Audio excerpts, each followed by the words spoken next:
All right, so I'm going to choose again Jiang Na. Okay. Does anybody want to volunteer, or should I just choose as usual? Good afternoon. Good morning, Catherine.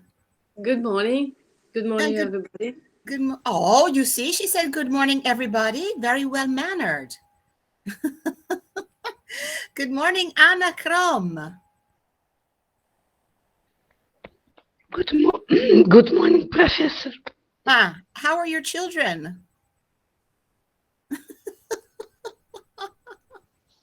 Fine. Okay, fine. All right. So I've chosen Jiang Na. Then I'll choose Marilena Savino. Is that okay, Marilena? Okay.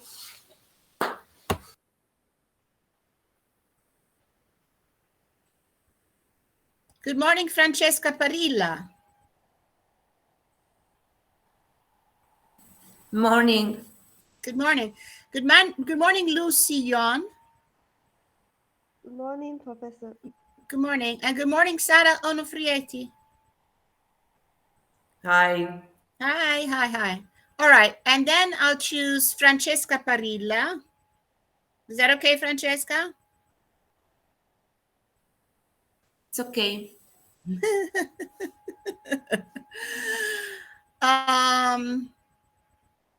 Let's see. Come on, somebody volunteer. Because I'm always seeing the same people, and then I can't see all of your faces. Do all of you have your webcams turned on, or is it just me who can't see? Okay, nobody's answering. How about Wong Ying Zhe? Hello, are you there? Wong Ying Zhe. Hello, Prof. How about participating today? Yes or no? Yes. He doesn't seem very convinced. So I think he's just doing as I'm saying. So, okay. One.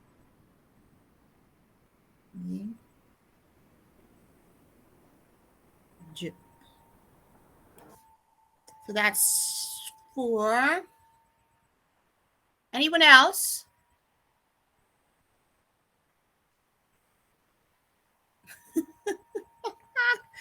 So I'm going to call Sara as usual. Prof, this morning I'm not feeling very good. Okay. So maybe it's better. Sara, no. Today, no. Thank you. Okay. All right. So Catherine or Joanna. John, are you awake enough to participate? Yes. Okay. Oh, okay. So, Catherine, I'll be calling on you anyway, but I won't put down your name. I'll just be calling on you sometime. When you want. When you want. All right. Okay.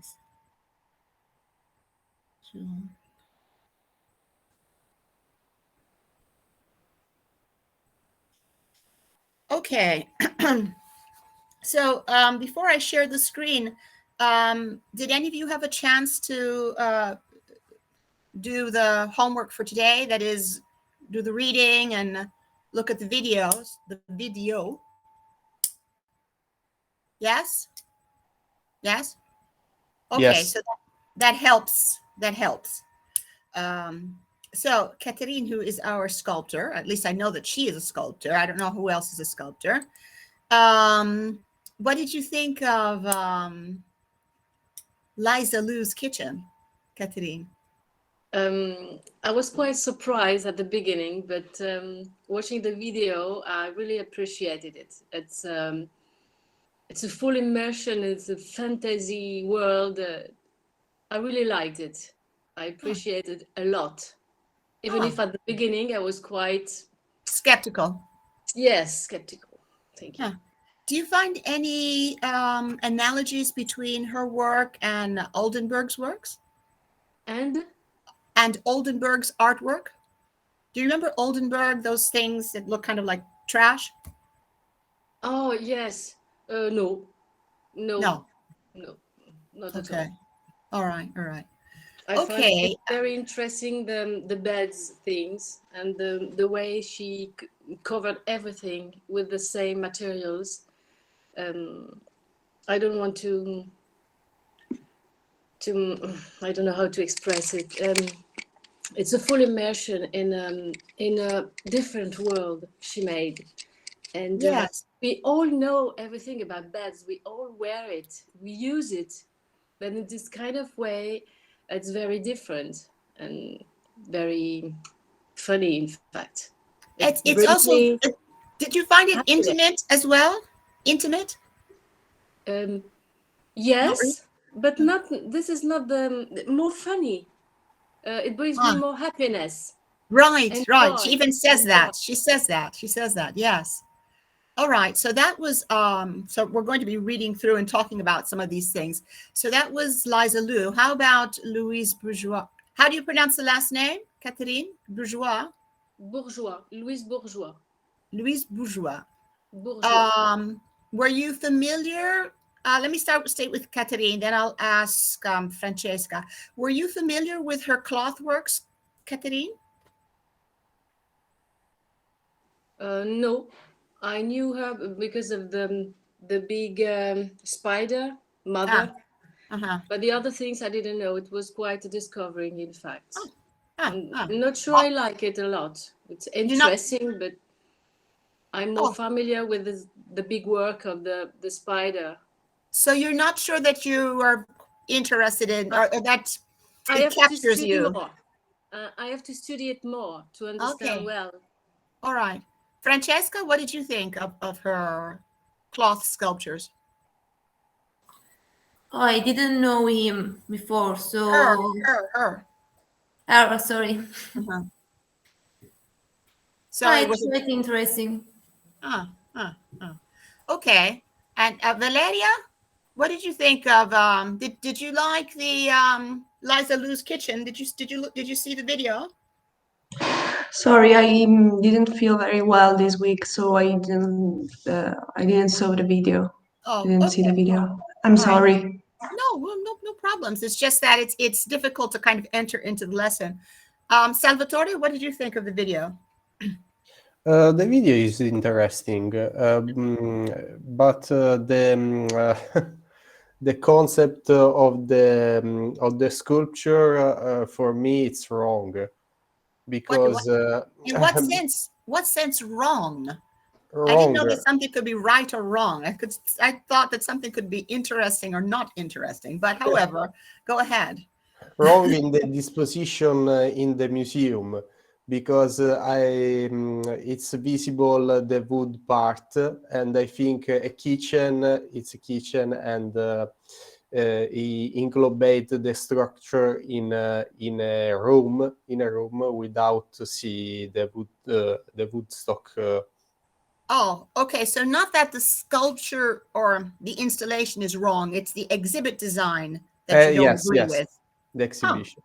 Oh, okay. I All think, right. but it's a style. The No, that's artist. interesting. I was also very perplexed about that, the plywood surface that is exposed on the outside. It's It didn't convince me either. terrible. Yeah, it didn't, it kind of takes away from all of the beauty that's inside. Yeah. Huh. Okay.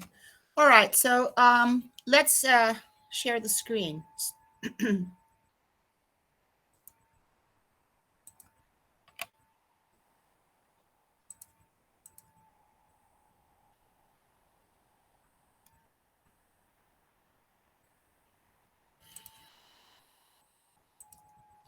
Okay, so this is lesson 8. Oh, and by the way, to come back to you. So this is our last lesson before the vacation, the Christmas holidays. All right. And I can't remember when the next lesson will be. Does anybody remember? It will be on the 15th, the January 15th. Okay. Yes. So I'll write that on our stream page so that everybody remembers.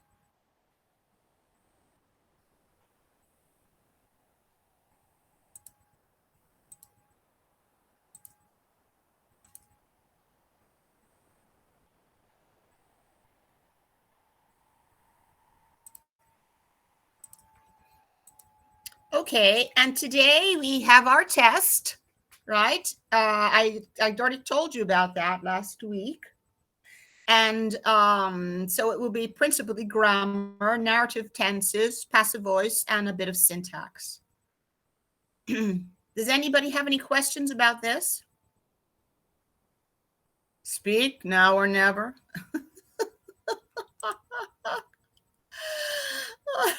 Be eaten anyway. What? We will be eaten anyway. No. Okay, so something that I have to tell you about the test. You may refer back to the lessons where there are the explanations of the grammar if you find yourself in a bit of trouble. You can look at your notes and you can refer back to the notes in the lessons. Okay? To do the test. All right, and I'll give you about 35 minutes to do the test, and it's the same thing as we did the first time, where you have to, where I give you a Word document, and you have to copy it and paste it on a Google document, and that is the document that you have to fill in and then send back to me. Okay? All right. All right, so let's go ahead with the lesson because time is passing quickly.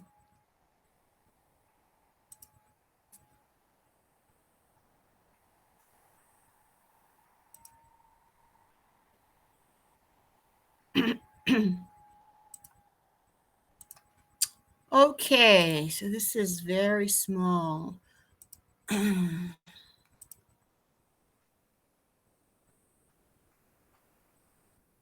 All right, so I'll start with Jang Na. Can you read, please? Yes, I'd like to. Less and less human. Oh, savage spirit. Very nice beginning. Does everybody hear that? Oh, let me come back here. Do you see the expression she put? Did you hear the expression she put into that? How she read that? That is what I want all of you to concentrate on when you speak, especially in another language that is not your own. You have to put expression. You cannot be blocks of wood and speak like this. You have to interpret what you're reading. And that is what Jang Na did, just with those few words. How many points should I give Jang Na, Catherine? 10. 10. Excuse me. I'm quite healed, but I'm okay. I'm alive. We are at the university and you choose 10. How many, Salvatore? 28. Oh my goodness. That's it. Okay, so that was just an aside. Let me go back. Something to wake you all up. Come on. It's almost the holidays. Let's be a bit merry. I think that's why everyone is Yes. kind of relaxing.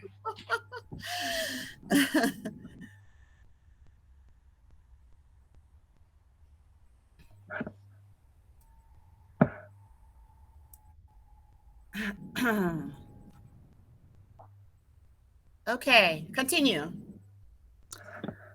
If there must be a God in the house, must be, seeing things in the room and on the stair. Let him move as the sunlight moves on the floor, or moonlight, silently, as Plato's ghost, or Aristotle's skeleton. Let him hang out his stars on the wall. He must dwell quietly. Very good. Very good. Marilena, continue. He must be incapable of speaking, closed as those are, as light for all its motion is, as color even the closest to us is, as shapes, though they portend us, are. It is the human that is the alien, the human that has no cousin in the moon. Very good. Very good. Joanna.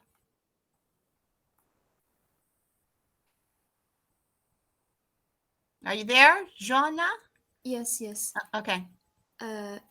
It is the human that demands his speech from breasts or from the incommunicable mass. If there must be a God in the house, let him be the one. No, let him be one, sorry. That will not hear us when you speak, a coolness. A vermilion, did I say it correctly? Yes. A vermilion nothingness, any stick of the mass, of which we are too distantly apart. Wallace Stevens. Excellent. Okay, just one small correction. It's from beast, not from breast. Oh, sorry. No problem. No From problem. beast. Yes. Okay, so I want to go over this. So less and less human, oh savage spirit. If there must be a God in the house, must be, saying things in the rooms or on the stair, let him move as sunlight moves on the floor, or moonlight, silently, as Plato's ghost or Aristotle's skeleton.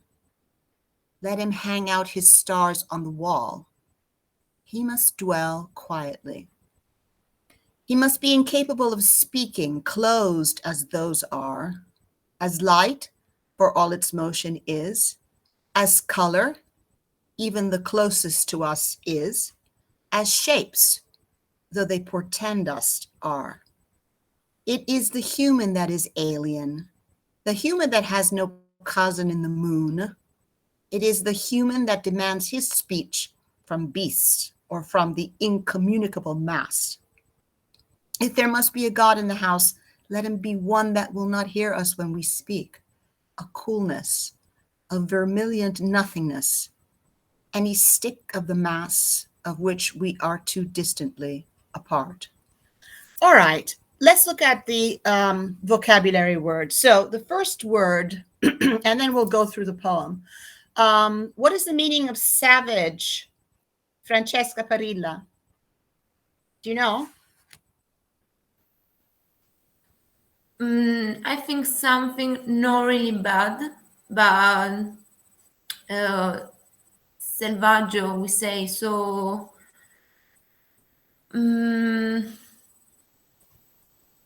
rude. Okay, so all right, kind of. It's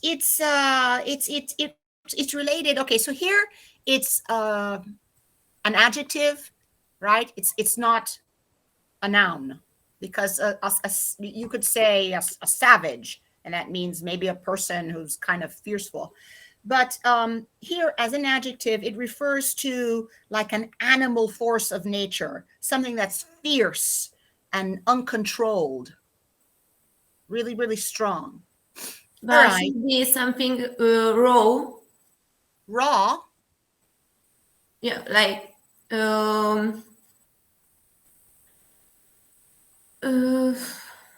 say brutal or Okay. It could be brutal, yes, but in this sense, in the sense of this poem, it's talking about a really strong and forceful force, or let's say a fierce force. Okay, even uncontrolled. But that is the meaning of savage. But if we go through the poem, it speaks about savage in a different way. But so let's leave it at the original meaning of something that is really an uncontrolled and fierce and sometimes violent force. Okay. Now the next word, dwell, Wang Yingzhe, Je. What is the meaning of dwell? Dwell.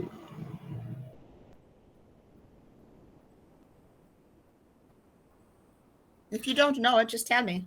I didn't understand. Okay. Jonah, do you know what to dwell means? It could be to think or to talk about. No, it's not that. Jangna, do you know what it is? It means exist or live in a way. Okay, there it is, to live. It's another way to say to live. All right. Then we'll leave those for now. All right, so portend, Marilena, what does that mean? It's like presage. Pardon me? Presage. Say it in another way. I don't know. It's like preannunciare. Okay, so it's a sign that something will happen. Yeah. All right. So let me stay with you, Marilena. And what is an alien?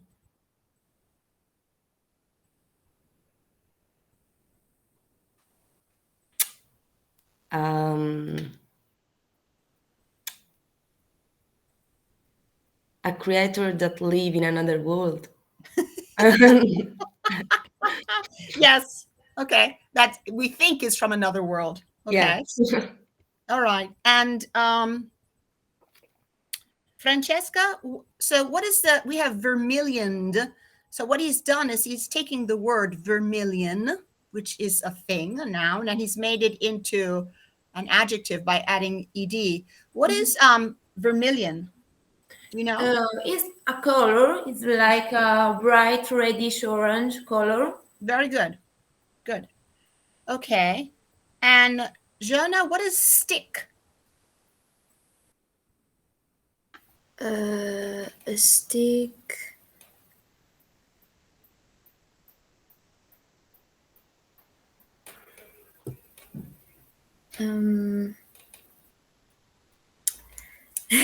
I don't know how to describe it. And like anything sharp, like a stick of wood. Okay, so it's a thin piece of wood.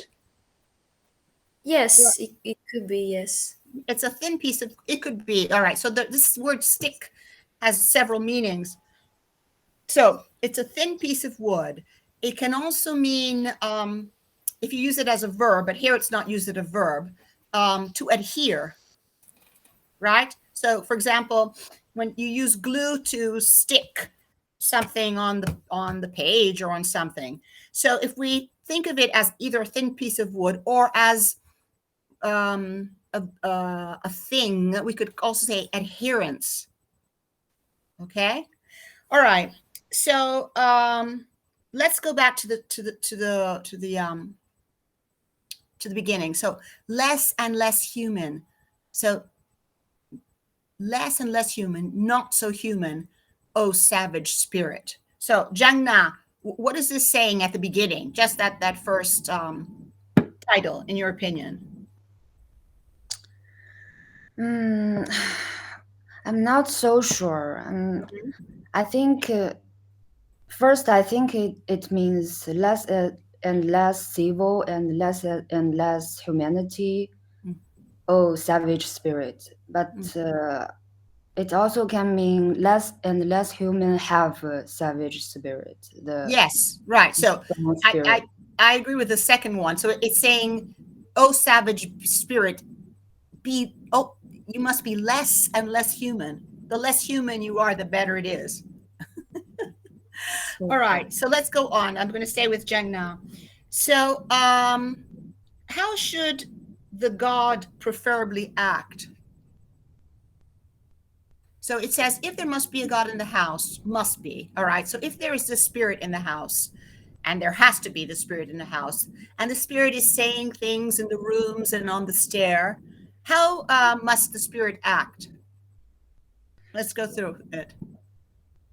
It acts like nature stuff. Well, wait. We'll just go through it. You can say the first thing it says, let him move. As the sunlight moves. On the floor. And okay, so that's our first indication of how the spirit should move. And why does the sunlight move on the floor? What does that mean? The sunlight moves on the floor with the time. Very good. Okay. Different angle. Yes. So he moves as the sunlight moves on the floor, or even as moonlight. And both of these movements are silent. These movements are silent, and they're similar to Plato's ghost or Aristotle's skeleton. Okay, so let me ask someone. Do any of you know who Plato and Aristotle are? A bit. Okay, so let me go to Salvatore. All right, he says, let them move silently as Plato's ghost or Aristotle's skeleton. So who are Plato and Aristotle? Are the philosopher? Two philosophers. They're two Greek philosophers, right? Yeah. Ancient Greek philosophers. Now, if he says Plato's ghost and Aristotle's skeleton, right? Yeah.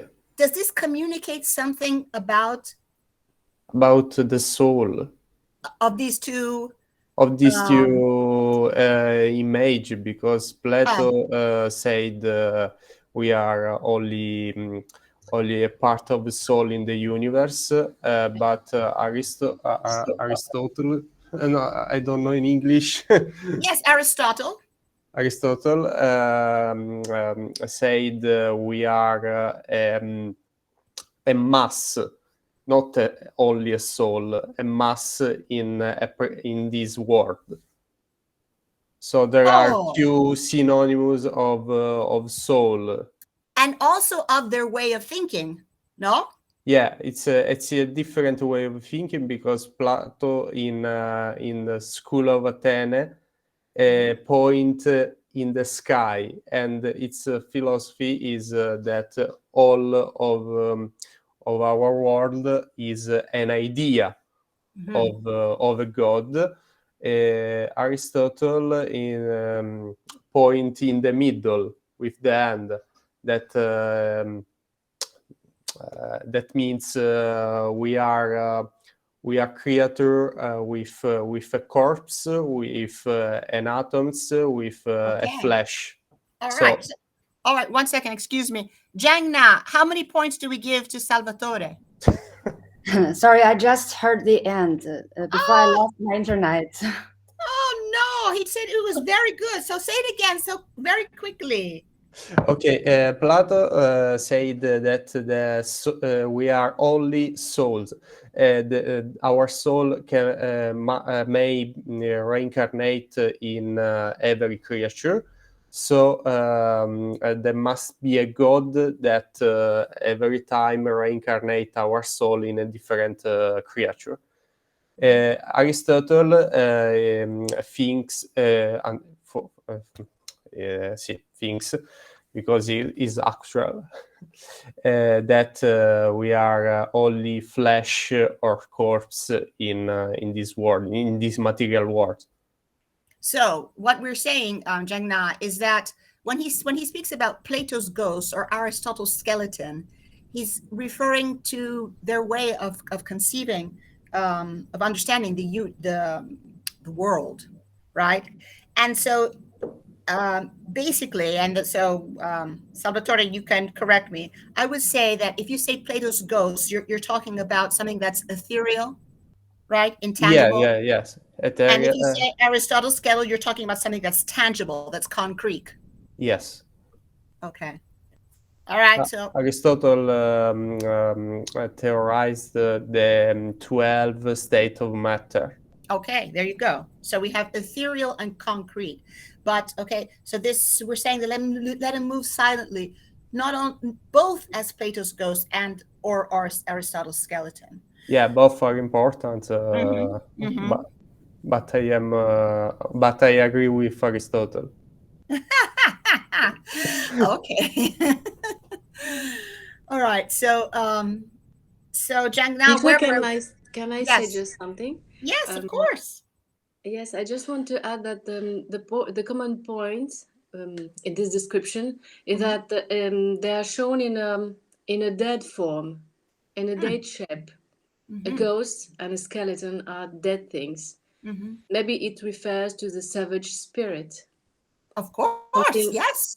Something wild that is stand in us, but in a dead form. Ah. It's quite sad, in fact. That's interesting. I've never thought of it that way. So let's continue. So let him move. So we're saying how he moves. We said it as sunlight moves or as moonlight, and silently, like Plato's ghost or Aristotle's skeleton. And then we've talked about how the ghost kind of refers to an ethereal quality, or the skeleton as a tangible, concrete quality.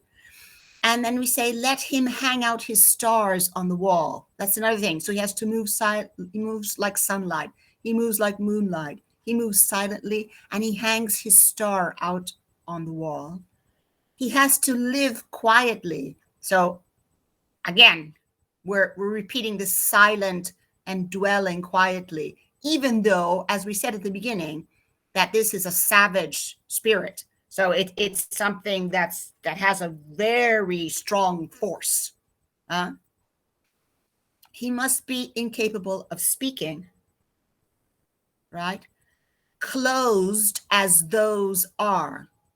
So who are those in this poem? Let me ask somebody. Georgia, did you understand what closed as those are? Who does that refer to? No. All right. How about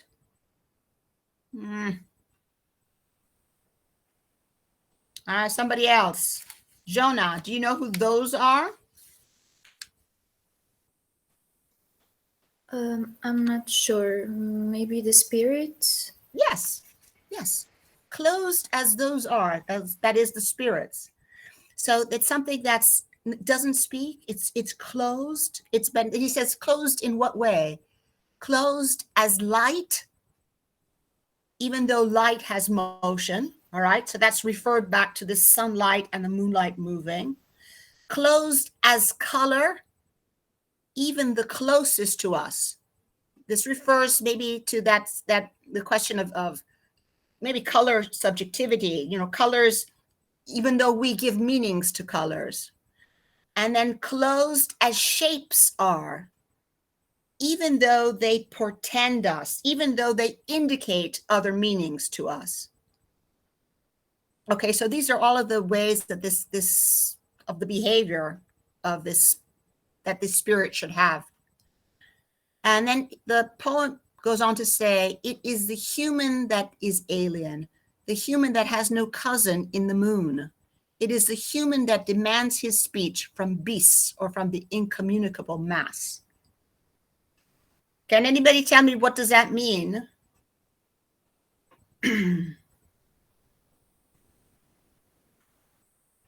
About those are okay. Catherine, go. Yes, Catherine. Go on. I keep my idea after. Okay, No, so first Salvatore, then Catherine. Okay. I think there are ancestors or our familiar, our people who lived in the past, and in relation with the sculpture of Lucy, not Lucy, Lisa Lu. It's like a legacy of something. A legacy that is given to us as Yes. humans? Okay, so hold it there. Let me hear Catherine. I wanted to follow my first idea of some dead things. Those, for me, are those that dwell quietly.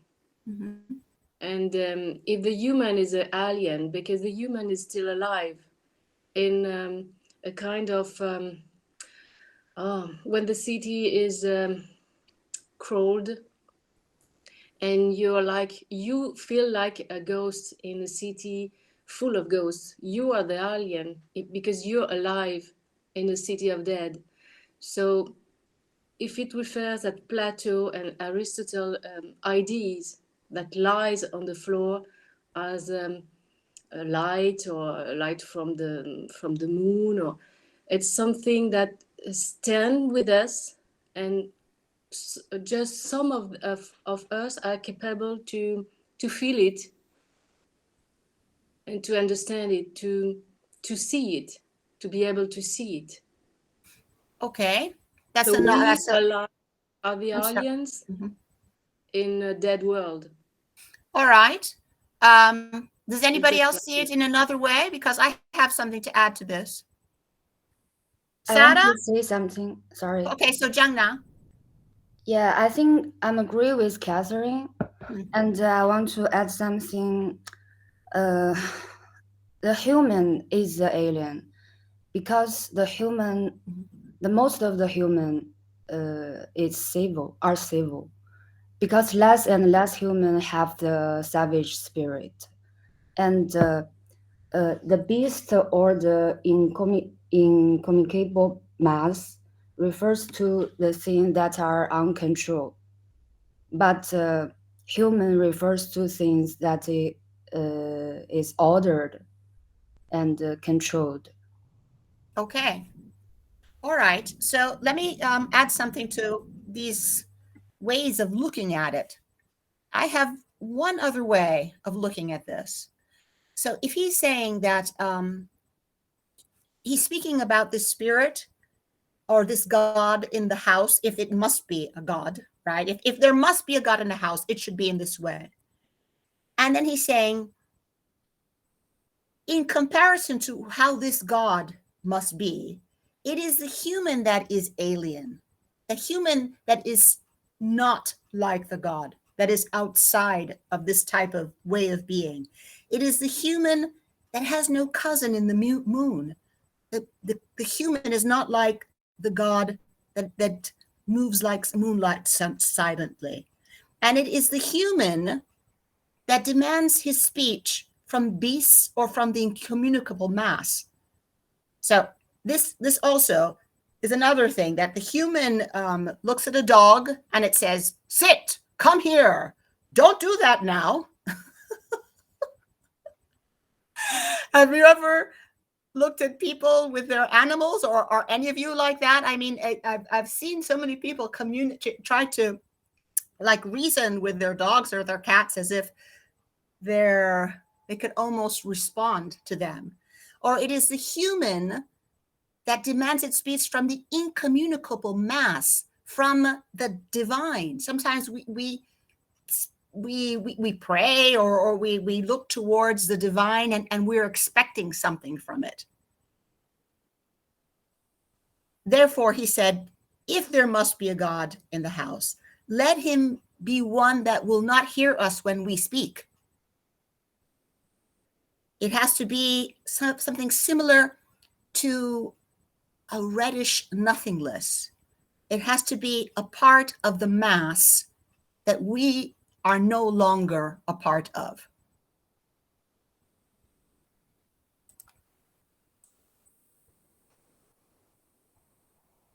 So, what do you think? Sarah, I know you're not feeling well, but what do you think? Listening the reading, I'm actually like listening I don't know how to say, but the representation of God. I can feel that. So it's strange that he's talking about mass, because it's a modern concept, I think. Mm-hmm. So that's quite strange for me. Mm-hmm. Mm-hmm. Sorry for my voice. No problem. Jiangna, what did you think of my addition? So? I think it's also my opinion.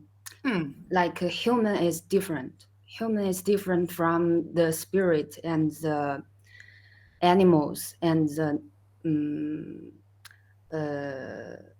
other things, other masses.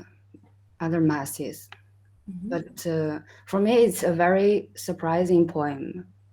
I'm still watching it. Yeah. All right. So Wallace Stevens is considered one of the most difficult American poets to read, but he's my favorite. It's just incredible, because the more and more you read him, the more and more you enter into a world of imagery and and what could I say, and multiple meanings.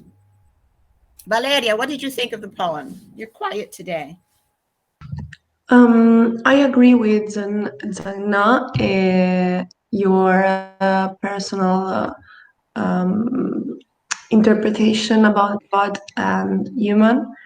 I agree also with Sarah. It's very strange for me, this image of God, but yeah, it's a very difficult poem.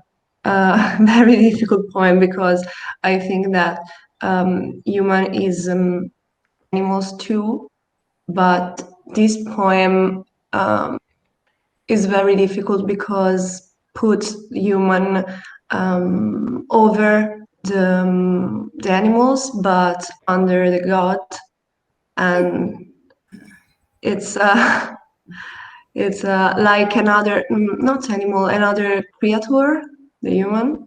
So it's not like God, but it's not like animals. So for me, alien is this meaning. In that sense there.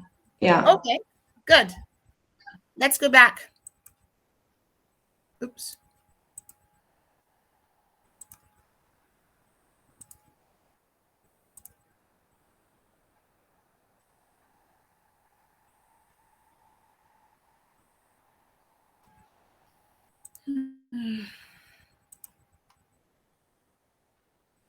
Okay, Jangna, can you read, please?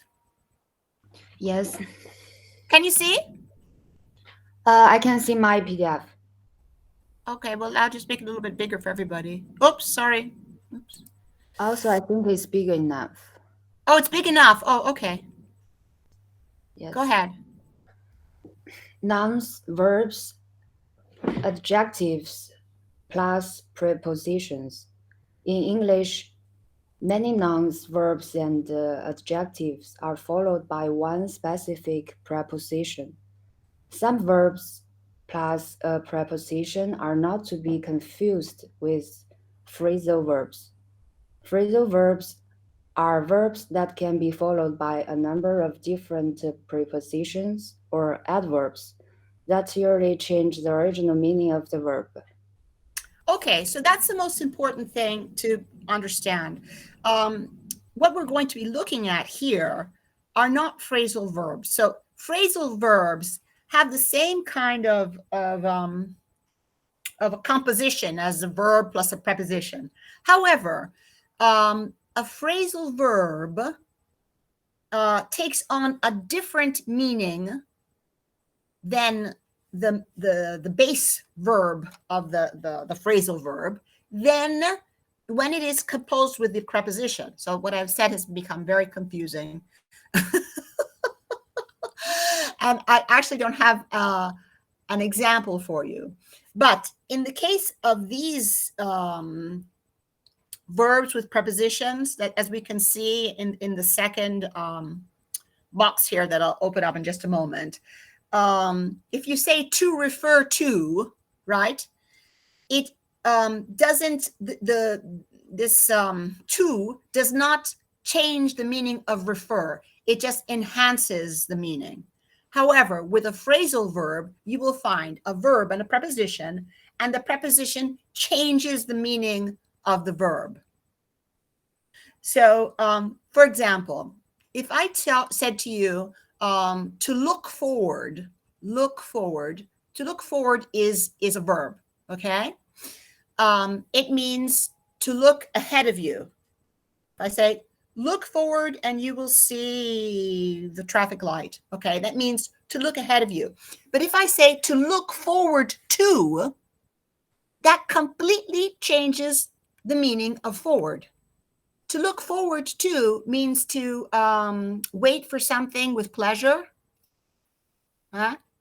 So that's just two examples of the difference between this type of thing that we're going to be looking at today and phrasal verbs.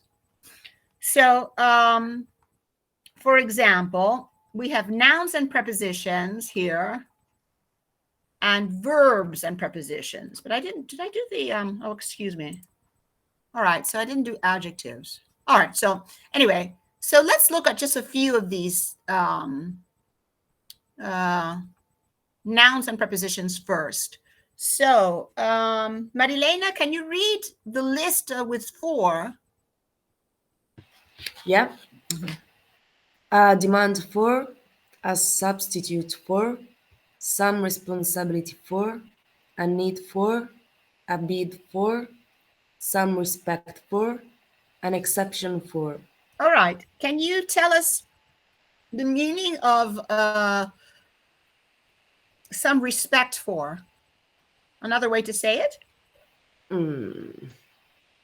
Or can you do a sentence? Can you make a sentence with some respect for?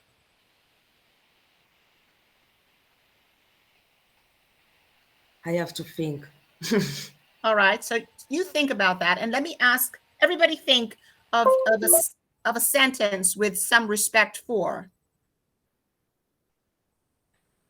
Let's see. Francesca, can you think of a sentence with some respect for? I can try. Mm. It's like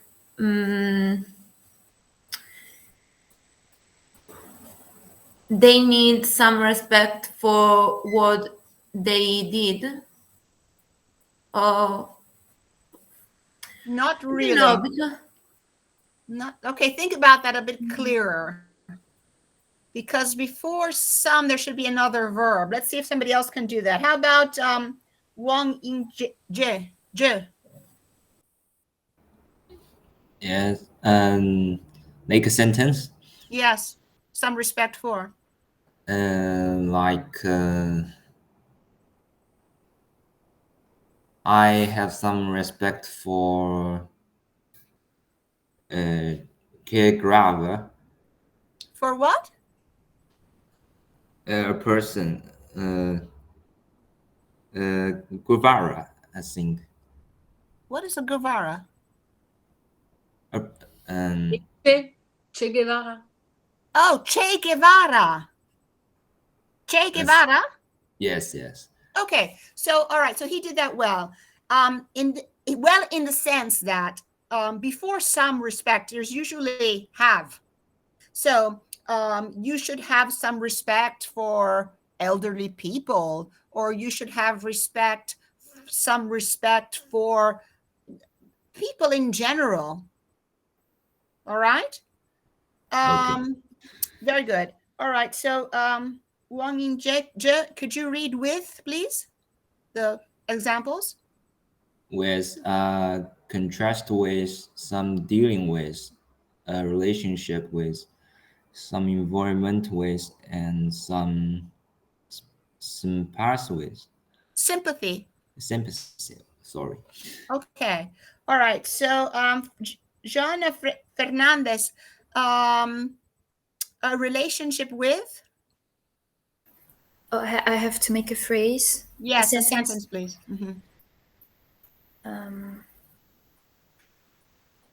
I have a good relationship with my family. Very good. Very good. Okay. And Catherine, a contrast with?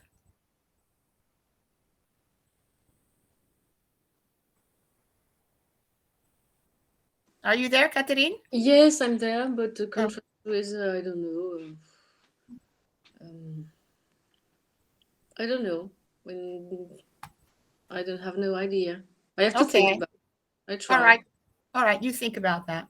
But okay. In the meantime, Catherine, can you go on to on? You read the examples of on? On, an agreement on, a ban on, a tax on, a contrast on, a curb on. Ah, now here we have some words that maybe not all of you know. What does that mean? A ban on? To banish someone. Okay. It's connected to banish. It's connected to banish. And a curb? I don't know. It's not an object in which you put a baby, no? No, that's a crib. No, a crib. No, I don't know what a curb is. But okay, so a curb, it means a curb on it means to kind of put a restraint on. Not constraint, but restraint. Oh, curve. It's not a shape. No. A curve? No. No, that's a curve. A curve. Okay. So all right. So let me ask Jangna, a tax on. Can you do a sentence with that?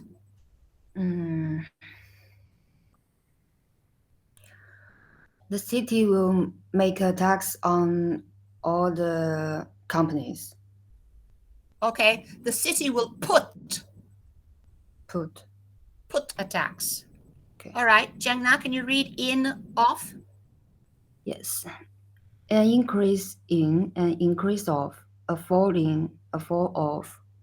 Okay. So let's read the rule for that, Jangna. Words that refers to increases and decreases can be followed by in or off. In refers to something that has gone up or down. Off refers to a quantity or amount. There has been a large increase in employment since the beginning of the crisis. There has been an increase of about 40%. Okay. Is that clear? Yes. Can you give me an example? Okay, no, I already asked you to give me an example. So Marilena, can you give me an example of, let's see, a fall in, or let's say that just to increase, that'd be easier. An increase in. Marilena, are you there? Yeah. I'm thinking of a sentence, an increase in.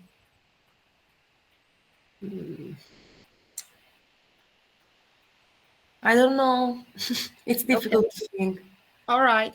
Let's go. Let's try Francesca. Can you give me an example of a sentence with an increase in? Okay. We had increase in poverty in the last years. Okay, during COVID. Yeah. Very good. Okay, so let's go on to verbs and prepositions. Francesca, can you read to? Verbs plus prepositions. To. Yes. To amount to refer to object to lead to relate to. Okay, so can you give me an example of a sentence with refer to? Or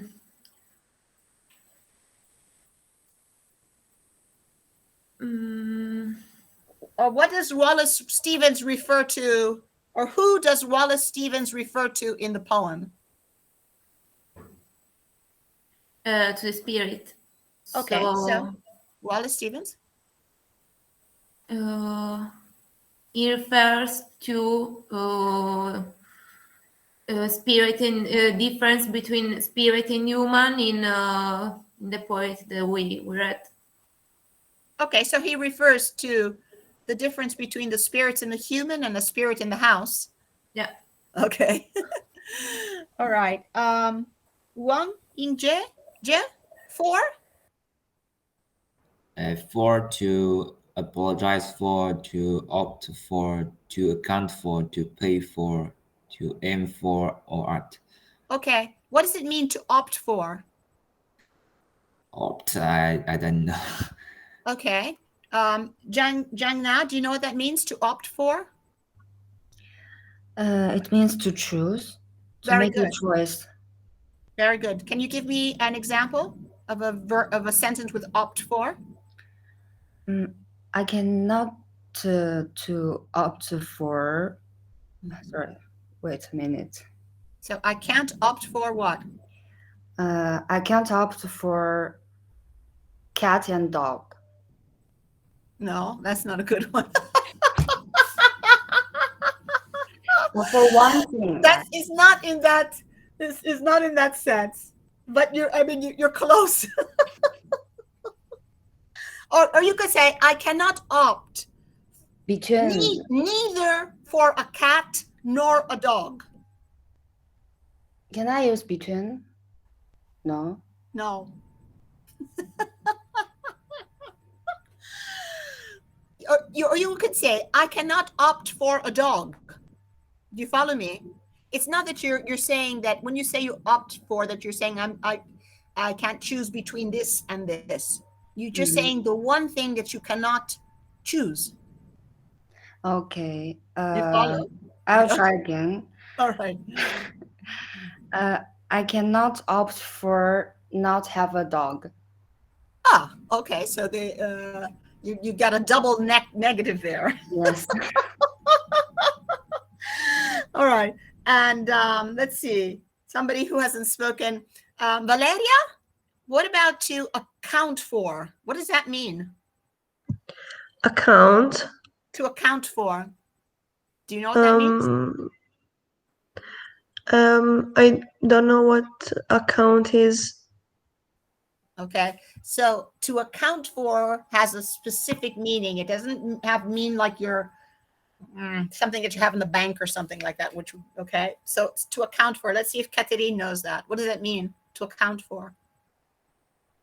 I'm not sure, but if you say it's linked with money, maybe.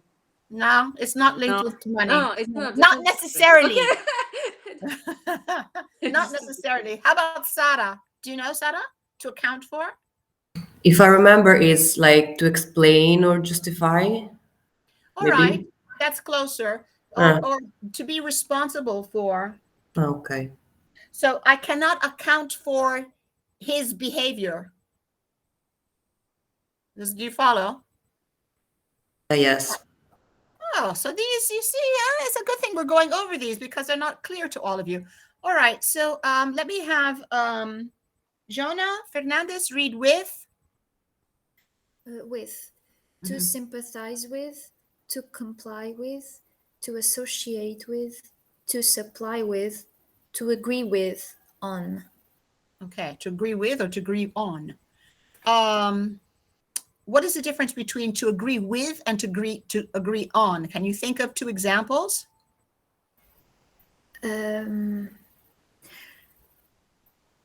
have to agree with my friends. Good. And I agree on? I agree on going out on Friday. Very good. You got it. You got it. Okay. All right. So of to consist of, then let's just do from, and then maybe we'll go on with this in the next lesson. Jengna, from?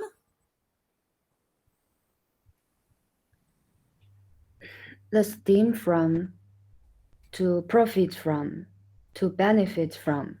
Okay. What does it mean to stem from? Stem. I don't know this one. Okay. Let's see if somebody else knows it. Georgia Gajano, do you know what that means, to stem from?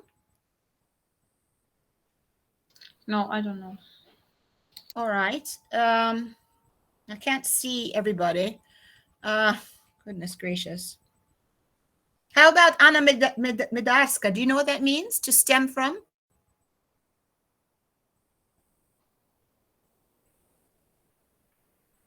Anna, are you there? Maybe no. Yes, I'm here, but I can't find a microphone. So. Oh, okay. You know what that means, to stem from? To stem from. Stem is like when you have tea and it's stem. No. I'm sorry. Okay. Okay, let's see who else is there. Valeria, do you know what to stem means, to stem from? It's difficult to explain, but I think stem from is like born from. Yes, very good. Very good. Okay, so if you think of it, a stem is a small branch from a tree. So it's the way the tree extends itself. And if you say that something stems from something else, you say that it's an extension, or it's like she says, it's a birth of something from something else.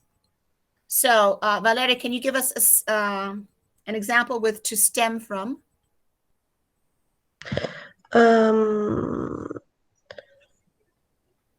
I think The flower stems from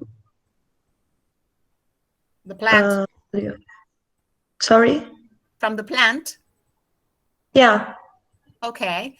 All right. And can Sara give me an example that is, okay, so she gave us something that's not conceptual. Can you give me a conceptual way of using to stem from? Maybe we can use it like with problems. Like this Good. problem stem from I don't know. Yeah. The poverty, the Yes. something Excellent. like that. Yeah. Very good. Okay. Okay. So look over this. I think you all need to be learning these verbs. I want you to look for the meanings of these verbs during the vacation. Let's go on to the next one. All right. So Jang Na, can you start reading, please?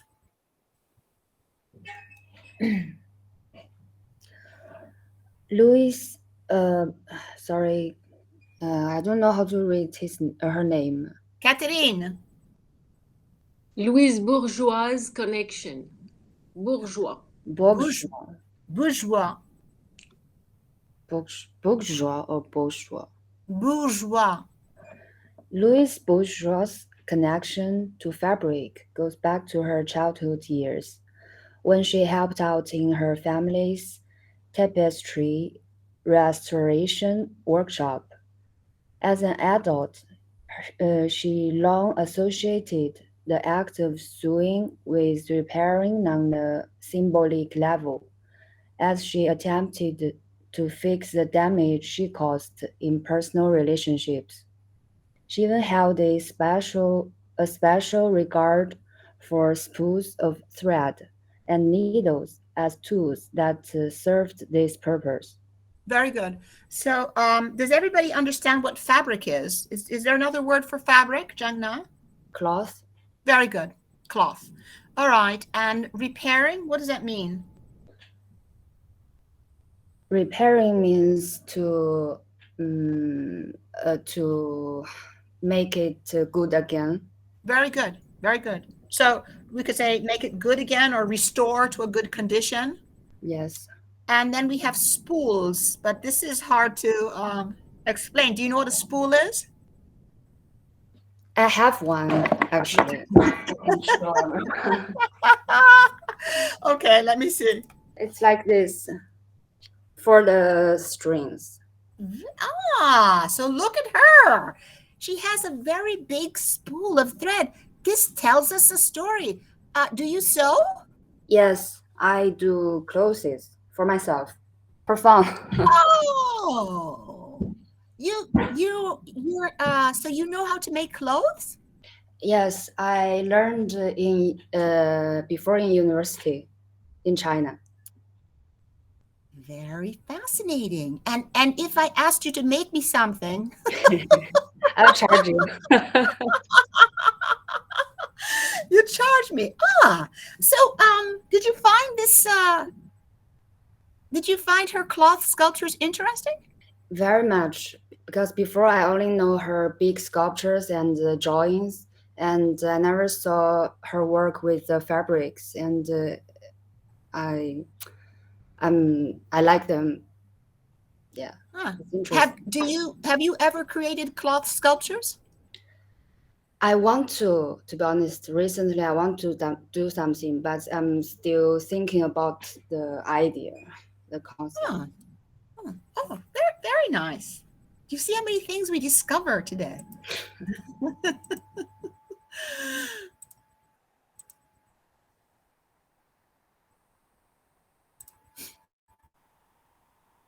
Okay.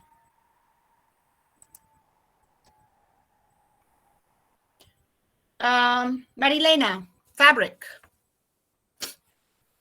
Fabric is textile. I don't see your... Okay. Yes. Oh, okay. So start with the word fabric to read. Okay. Fabric took center stage. Fabric took center stage as a sculptural element in bourgeois' work in the 1990s, as she began to mine material from clothes accumulated over a lifetime. She hung old dresses, slips, and nightwear in installations, and then manipulated time-worn terry cloth into nearly life-size figure or eerie portrait-like heads. In Okay. So one second. What is the meaning of center stage?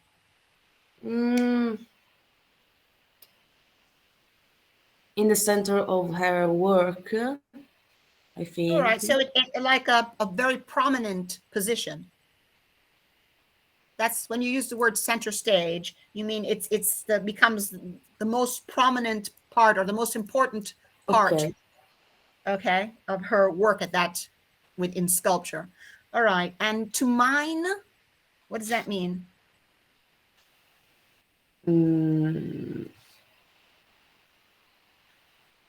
I don't. My material.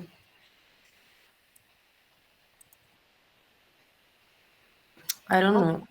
All right, Salvatore, do you know what a mine is? To dig, to found in this case. Find. Okay, good. So a mine is if we don't think of it as the verb, but just as the thing, a mine is an excavation in the earth where we find the precious minerals, right? And to mine means, as he said, to dig or to excavate. So what would she do? She would go through her clothes and find this material, this fabric. She would it was as if she was excavating all of her clothes, all of her past to find things, to find the material to do her sculptures. And let's see, Marilena, do you know what terry cloth is? Can you translate that into Italian? Like pile fabric. Pile? Yeah, no, I think. No, it's similar, but it's not actually pile. Let's see. Sponge. It's like sponge. It's okay. A sponge is not a cloth, but maybe do you want to tell me in Italian what you're saying? It's panno di spugna. Is that what it's called? Somebody help me. Sara, is that what terry cloth is? It's a tessuto di spugna, I think. Tessuto di spugna. It's the material that we use for the shower, for the bath, right? A towel is usually But we can say in English is like an absorbent fabric in an easy way. Okay, good. Correct? Okay. Yes. All right, let's continue with Francesca. In 1999,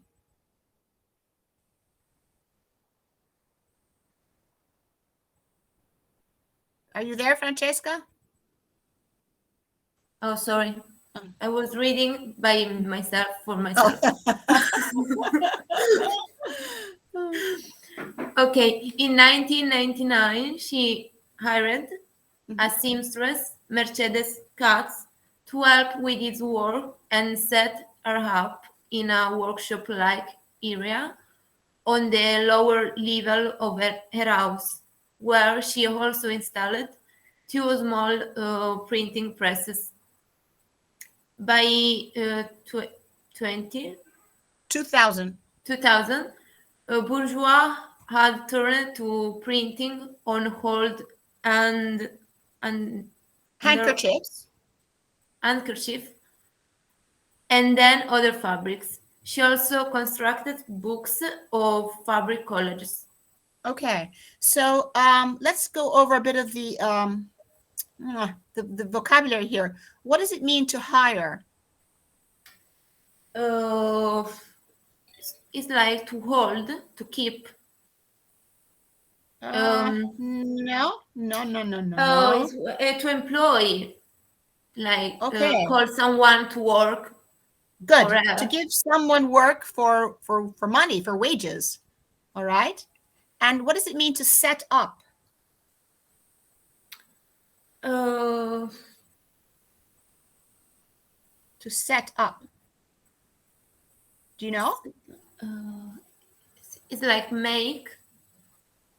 All right. So to help with his work and make her? Make in order. Not quite. Let's see if somebody else can tell me better. How about you, Wang Yingzhe? To set up. And set on think how to say that like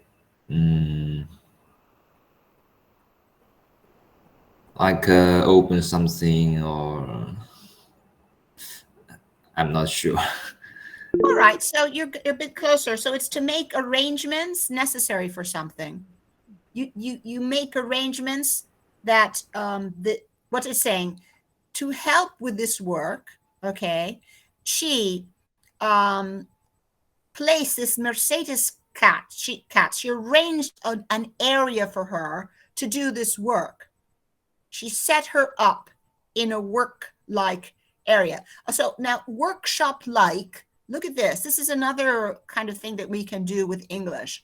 If you want to say that something is similar to something, right? You can hyphenate the word. The hyphen is this little dash here, and add like. So if you say a workshop-like area, it means that the area is similar to a workshop. Now, where did she create this kind of studio or workshop area? In the lower level. So I have to correct, I can't remember who was reading, maybe it was Francesca. You don't say level, you say level of her house, where she also installed 2 small printing presses. So what is a printing press, Jangna? Do you know? Like a machine for stamp. For prints. Print. The Italian, your Italian is contaminating your English. Okay, and then what did she do? She would print, instead of using papers, the usual things that printmakers use, she would do her prints on handkerchiefs and other fabrics, but old handkerchiefs. I didn't. Do we all know what a handkerchief is? Sara, what is a handkerchief? Give me a translation in Italian. Fazzoletto? Yes, but obviously a cloth one. Of course, the beautiful one. The beautiful ones, right. And she also constructed books of fabric collages. Do we understand what a collage, what the method of collage is, Sara? Sorry, can you repeat?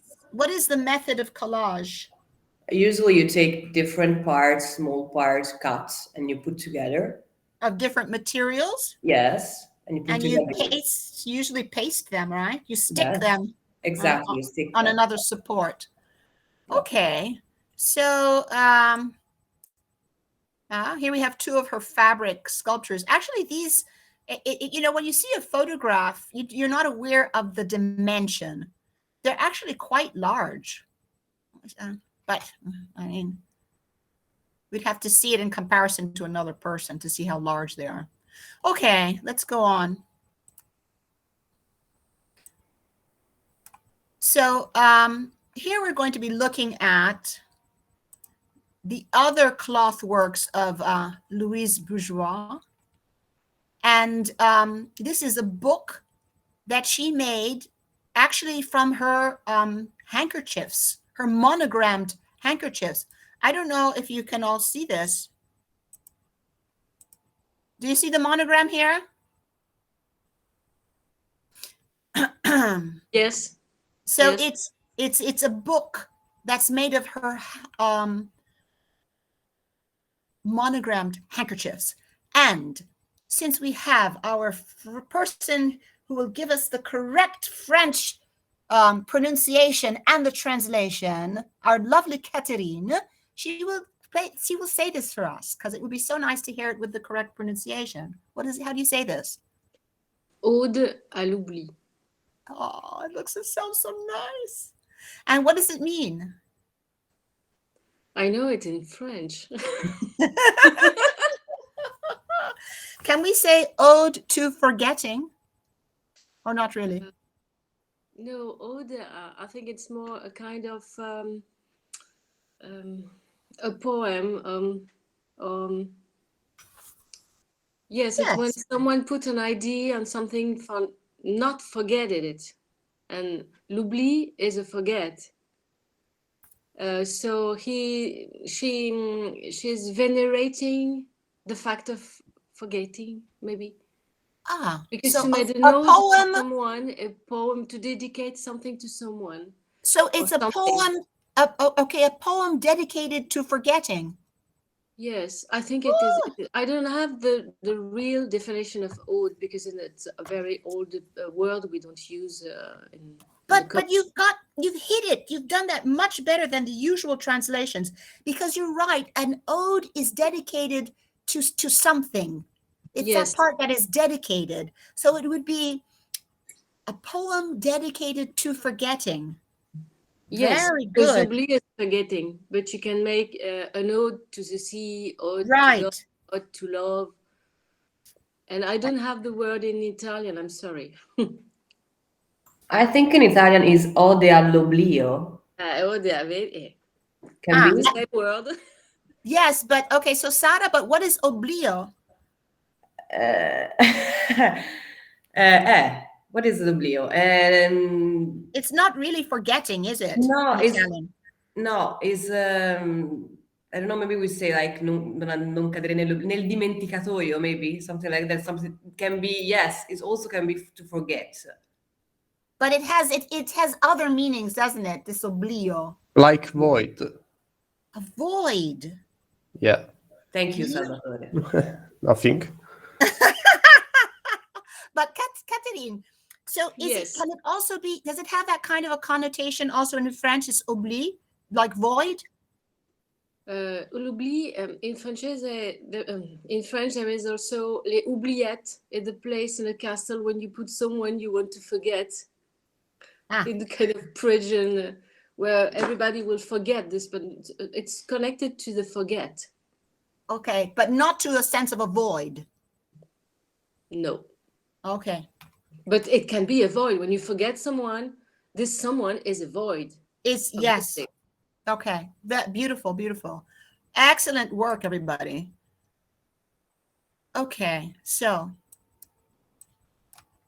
I want Catherine to read now, please. Clothing can it be more bigger? No, I just closed something and it's bigger for me. Like this? Thank you. Okay. Clothing is an exercise of memory. It makes me explore the past. How did I feel when I wore that? Mm-hmm. Louise Bourgeois, for years, employed textiles in her sculptures and other support of their prints and drawings. She had long used art as a means of exploring and exercising her personal history, but this volume is unusually intimate. It is composed entirely of pieces of textiles she had worn or had saved since the 1920s, including night gowns, scarves, hand towels, and table napkins from her wedding trousseau, monogrammed with her initials. Ah, so the first one isn't necessarily a handkerchief. It may be a napkin. Okay. It's a napkin for a wedding trousseau, so it's a very important moment of her life. Yes, yes. All right, so employed, what is the meaning of employed here? To use. Okay, to use. To use. Excellent. So in another one, we saw employ in the sense of giving work to, but here it means to use. And to exercise? To exercise, it's to maybe to help get it out of her soul, something bad. Very good. To forget. Very good. Okay, now let's use Italian as our language of comparison, and I'll have Salvatore translate if he can. What is a nightgown? Salvatore, are you there? Yeah, I listen with the microphone off. Okay. Nightgown. It's vestaglia in Italian. It's a dress we use in the bed above a pajama. Oh, okay, that not really. It's camicia da notte. Ah, think. okay. Yeah, because it's not that you use it on top; it's what you sleep with. Okay. And how about a scarf? Scarves. I don't know scarves. Okay, let's hear. Someone help me. Yeah, E la sciarpa. very Ah, good. okay. Sharp. And a napkin? Napkins e tovaglia Yes. da pranzo. Very good. Very good. Okay. Okay, continue reading, Salvatore. Okay. I'm the sorry. I'm sorry. Just one wedding second. Catherine, what is a wedding trousseau? A trousseau is what you give to your daughter when she get married. With it's a big suitcase full of everything she will need as a bride. For example? For example, everything to sleep, night gowns, and table napkins. It's quite described before, and I don't know how to say lenzuole to sleep with, and everything is monogrammed. Bed linen. Bed linen. Yes, yes. A wedding trousseau. It's for the wedding. And okay, so let me come back to this. Let me come back to all of you. So a wedding trousseau, do you think that people do these things still, Catherine? They prepare wedding trousseaux? No, but in the gift, your friends will give you this kind of things that could it be put in a wedding trousseau. For my wedding, I received something for the kitchen, for my bedroom, from other people. It was not my mother and my grandmother that made it for me, like once. So that's the point I wanted you to get to. So originally, the wedding trousseau was something that was collected through time and put together, right? So every once in a while, in this box or whatever it became, like a trunk, a mother would put some bed linen, some tablecloths, handkerchiefs, everything that the wife or that her daughter would need for her house. In the south, we use it to do it. It's like my grandmother. She did corredo. We call. So that's the other word for it in Italian, corredo. Yeah, this for my mom. Okay. Like everything that she needed for the house and for the bed, the toilet, like linen, a napkin, and everything with their name and the husband name, the initial. And the initials. I mean, it was just so I mean, the things that I have seen of some wedding trousseaux are just such beautiful things also, because a lot of it was even made specifically for that person. So does everybody know the meaning of embroidery? Embroidery in Italian is ricamo. So it's when you decorate things with sewing. And so you could see these really beautiful, especially in the South, these very beautiful bed covers that were all embroidered or made with what you call uncinetto. Yeah, lace. I know. My grandmother, she did for me like a linen, but did by uncinetto. I don't know what to say. It's like it's lace, crocheted lace. Yeah. Okay. So Catherine, you didn't get that when you got married? No, but I have still ones from my grandmothers and my la bisnonna, grandmothers, and I keep it very preciously with their monograms. I will make probably something with it. once, but actually it's still in a big suitcase at home. Very interesting. And so this is this only a Western tradition? So Jiangna, how about in China? Does the family prepare something like this for a bride before she gets married? Yes, and it's interesting that in France, in Italy, in America, in China, we all have this kind of tradition. It's interesting. So when a woman gets married, I mean the grandparents and the mothers usually they put together all of the things that the bride will need. In the past, yes, they handmade those kind of thing, but now they just buy it for the daughter. Okay, I like the more the handmade aspect. Yeah. But now I don't think they have time. They have to work. They don't have to. Okay. All right, let's go back.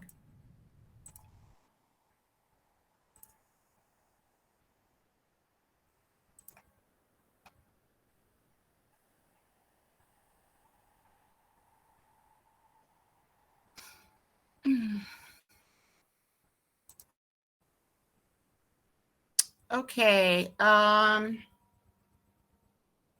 Francesca Parilla, can you read, please, the pages? The pages of the volume display a variety of techniques from techniques.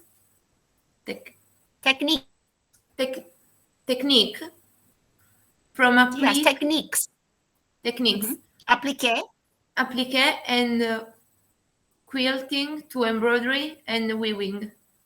The book incorporates two of her own texts. I had a flashback of something that never existed, and the return of the repressed.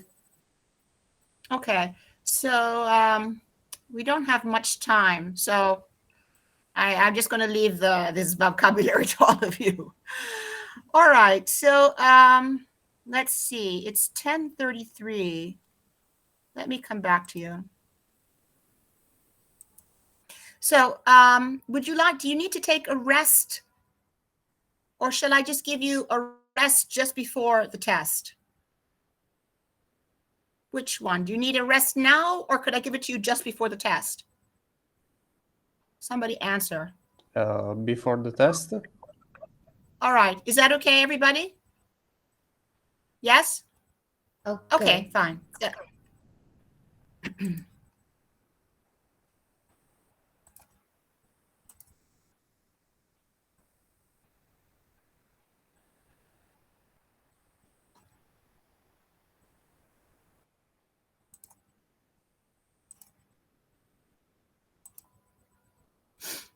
Okay, so this is a photograph of a part of the exhibit Making and Knowing that is being shown at the Whitney Museum in New York.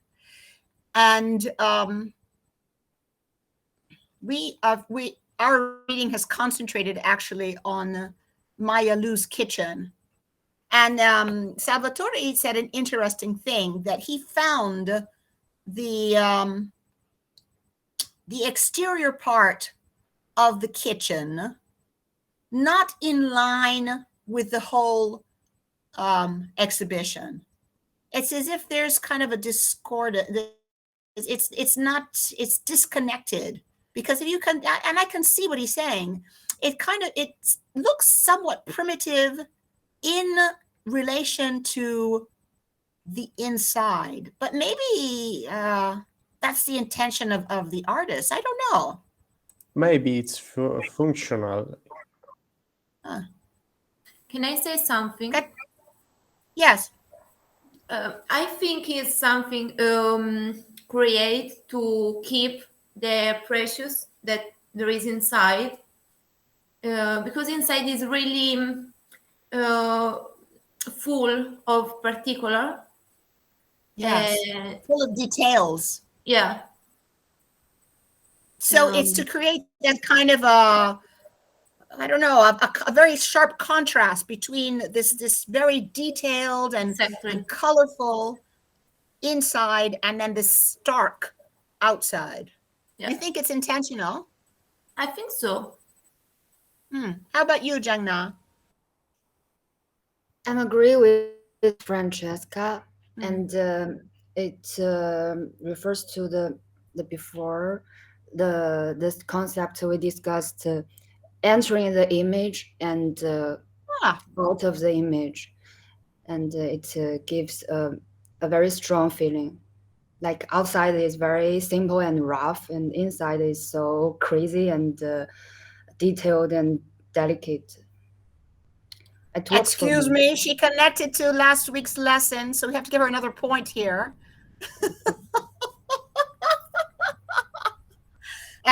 Salvatore, she's getting a lot of points today. Yeah, she grew to 29 from 28 at the beginning. I'm close to the 30. You're close to 30. You're close to 30. Okay.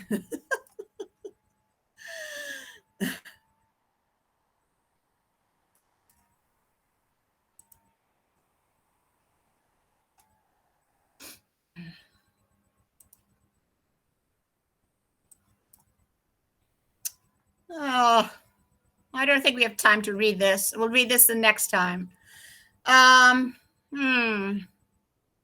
Let's just read the first paragraph and then we'll read mine, Liza Lou. So, Jana, can you read that, please? Yes. Making Knowing, Craft in Art, 1950 to 2019.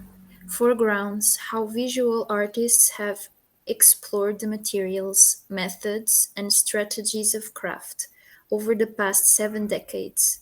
Some expand techniques with long histories such as weaving, sewing, or pottery, while others experiment with textiles, thread, clay, beads, and glass, among other mediums.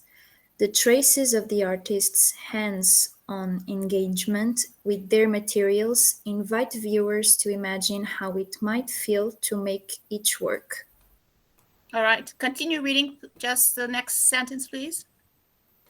While artists' reasons for taking up craft range widely, many aim to subvert prevalent standards of so-called fine art, often in direct response to the politics of their time.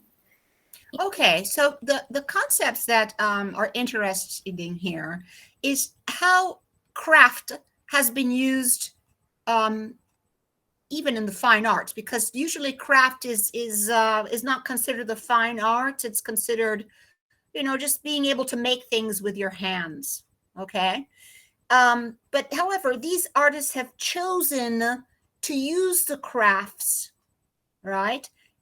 And to use materials that are not often related to the fine arts, such as textiles, thread, clay, beads, glass, and to create their things. And they have, it's as if they make a statement of the importance of having your hands on something. All right, your hands on something to make something. So let's look at Liza Lou's kitchen.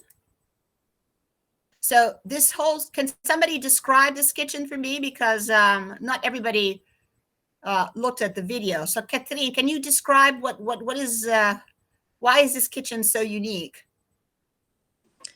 Because the dimension is the same kitchen and the other kitchen, the same.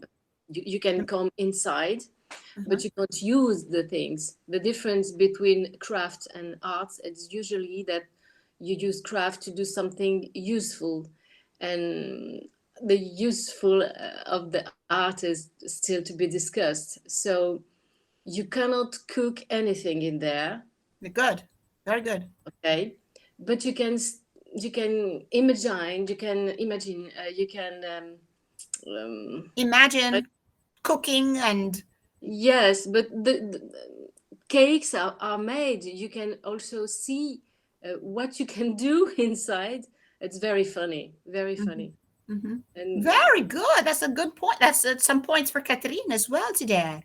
So as she said, crafts are usually, it's usually the use of your hands to make something that is useful.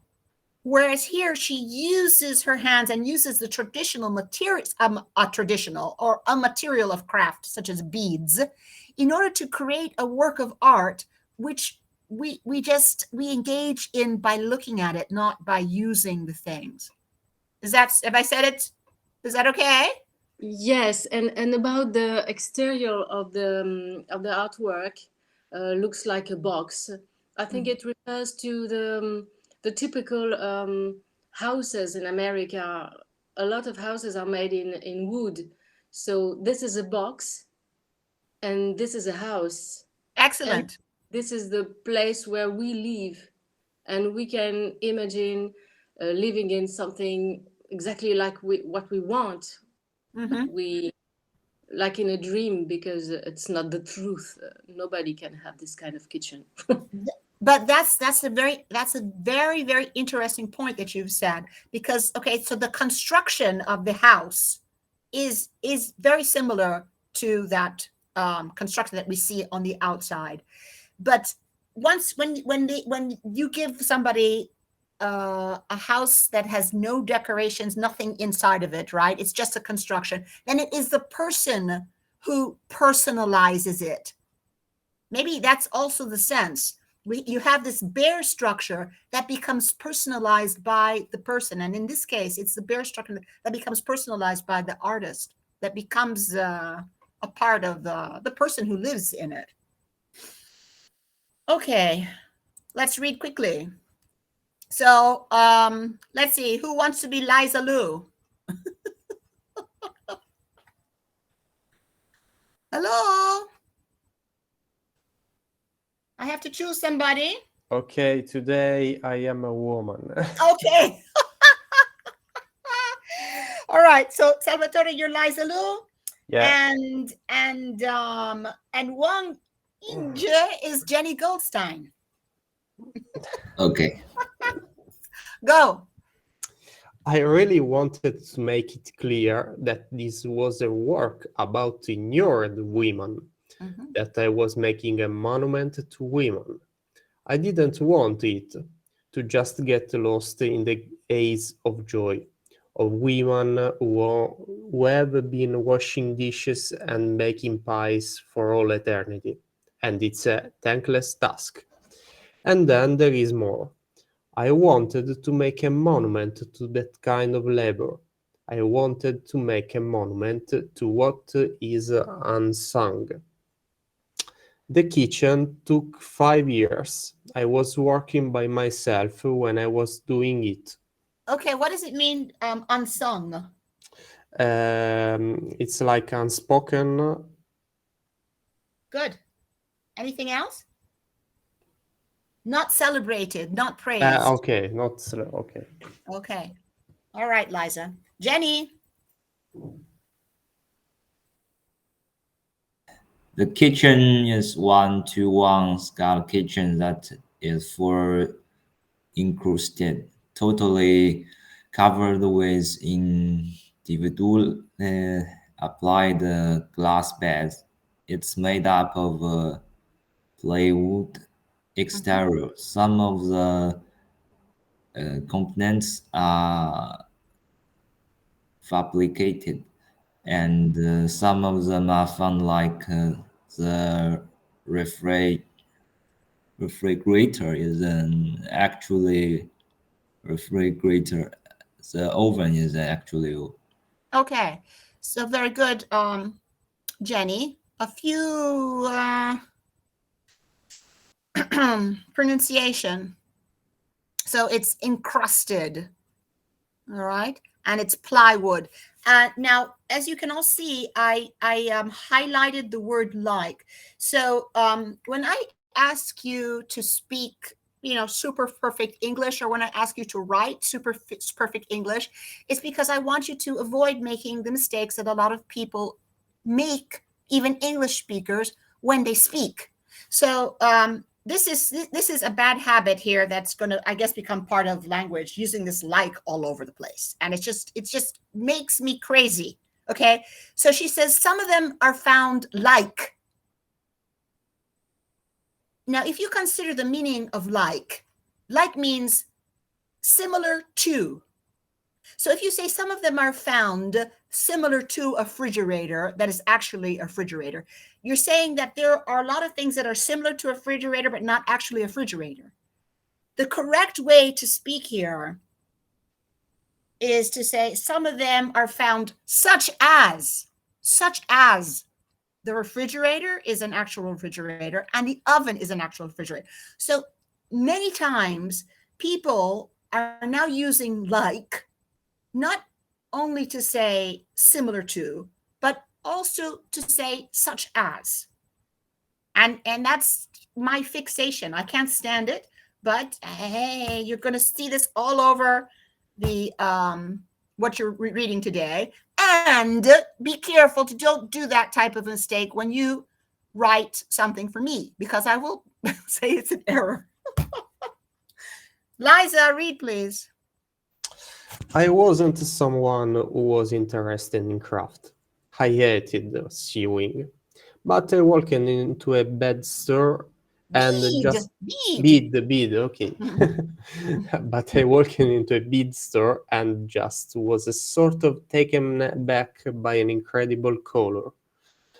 I just thought, oh my god, that's the most amazing paint I ever seen. Not only that, there weren't any artists in the store. There was such a kickback around it that was just like, oh, that's not a serious thing to do. You know, glitzy. That's not what serious art look like. That was really exciting too. Oh, it doesn't look like art. That I guess it really is. Very good reading, Liza, with an expression here. So of course, Liza is also using this like, okay. What does the word glitzy mean, Liza? Glitzy, it's like something that we attract, we take our attention. Okay, so attractive, but in on a superficial way. It's kind of a superficial. All right, and I put really also in red because that's actually not correct, but I'll accept it. It's more vernacular to say it was really exciting. The correct thing would be to say it was very exciting or it was exciting. Okay, Jenny. Oops, I'm sorry, Jenny. Go ahead. One of the stories that Whitney often tells, and we tell well through our collection, is a complex relationship that artists have to indent. Lisa Lowe is an artist who came of age after the 1970s in the kind of height of second wave feminism, but she is living in a world that is still grappling with so many these issues that were on her mind in the early 1990s when she decided to work with a medium like beads. Beads, sorry. Something like it's far away from painting or traditional sculpture. Okay, something that is far away from painting or traditional sculpture. Okay. Liza? Oh, God. Okay, so Liza, I'll let you be. Liza will be Salvatore and Jangna. Go ahead. Thanks. I was kind of like this failed artist. I'd dropped out of art school and I didn't know what to do. Wait, excuse me, Liza, why did you drop out of art school? Exit from okay, yes, but in a bad way, I think. Yes, but I'm asking you, why did you drop out of art school, Liza? I don't know, maybe because it's not excited. Okay, Liza, continue. I kind of dragged my tail home. I had nowhere to go. It's it's bedtime for her. Yeah. Was bedtime. I had the sort of epiphany to make the kitchen in my mother's kitchen. I would paint it and then glue beads on top of this surface. I was really Those those surfaces. okay. I was really surprised at how long everything took, but I wanted it to have a kind of sense of magic. The only way for me to have that sense was to have everything really by cent%. It's correct, cent%? 100%. Okay, 100%. Except to get to that, you actually have to go through an insane amount of trouble.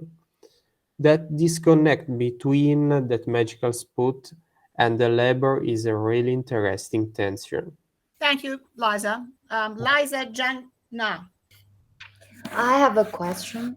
Yes. Why can't we use really here? It's not a adverb.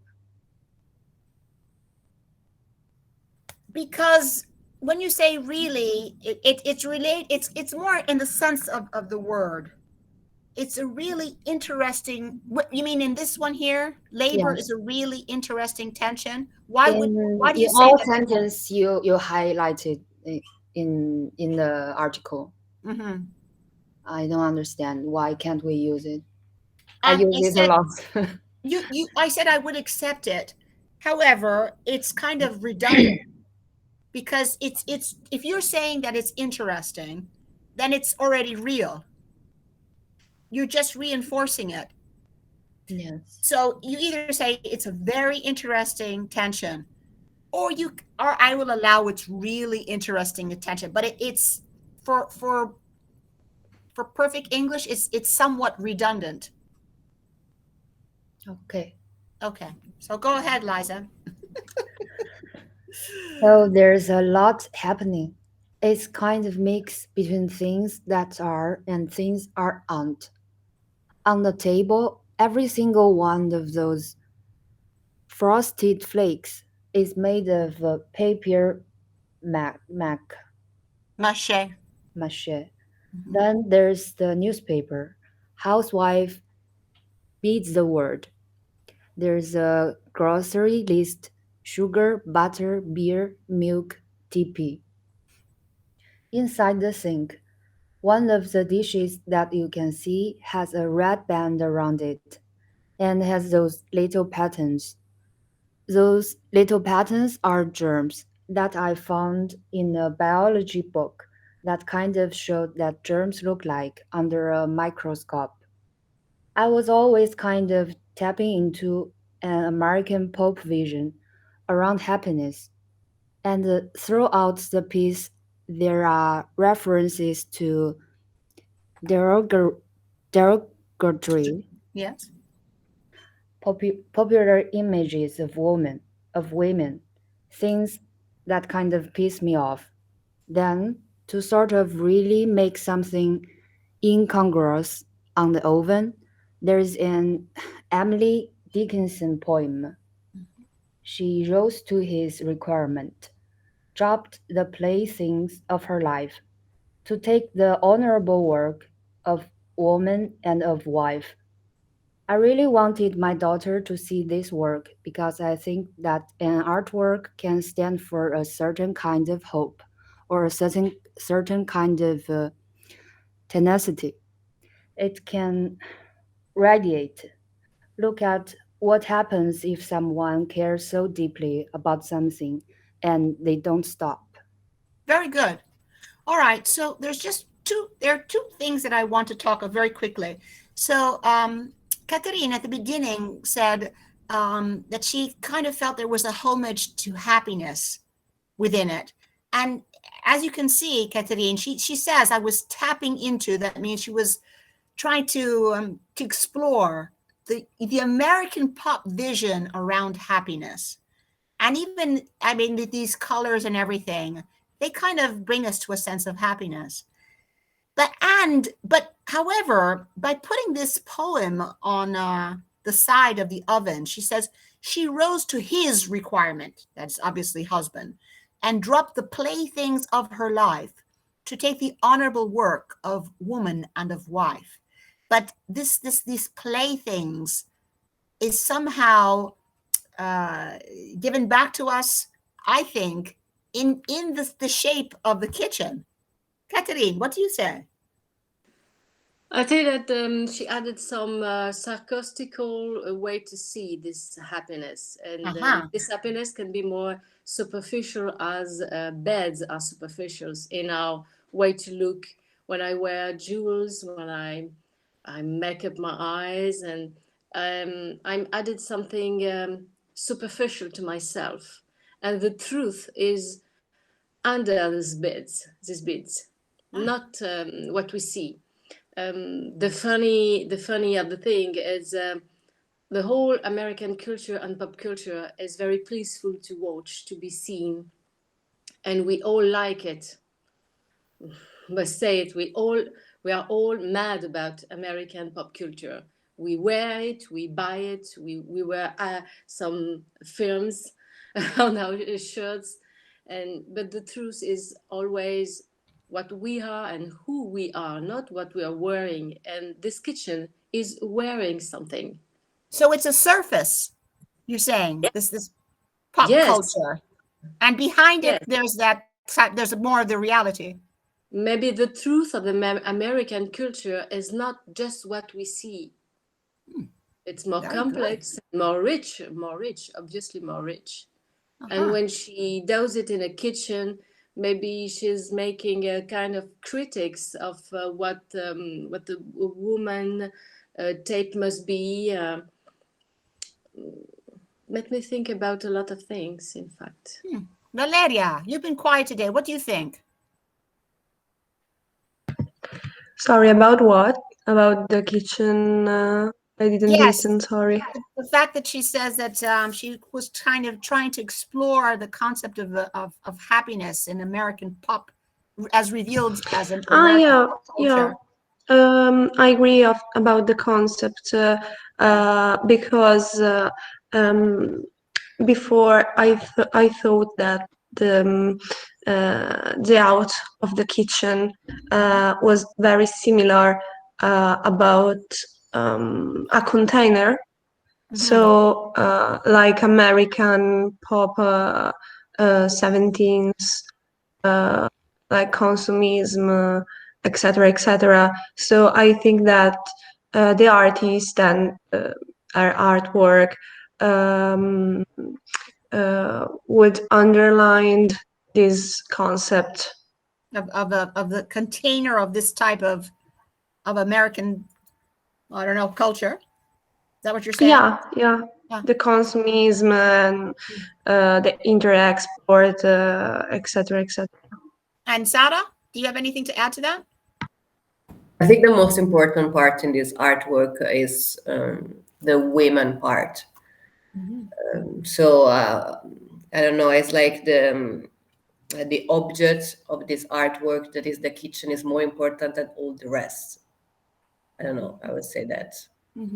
And what about just before I let you all go for a break? Can we see some analogies with Louise Bourgeois? Because Louise Bourgeois, they say that she uses art as a means of exploring personal history. Yeah, we can say that. I think yes. I think it's important for both the I don't know. Today I'm not feeling very well, but the women situation, you know. So maybe we can say that both have a personal life, personal experience that we can see in their object. I would say the material and the object that they choose to represent. Okay, and Jangna, the fact that they use crafts, they go back to these types of materials, such as beads and fabric, is that also related somehow to the work of women and exploring their personal, I don't know, it just seems all to be kind of linked. Sure, I think in history, this kind of materials always have connection to women's work, and and those works are considered not that important compared to men's work.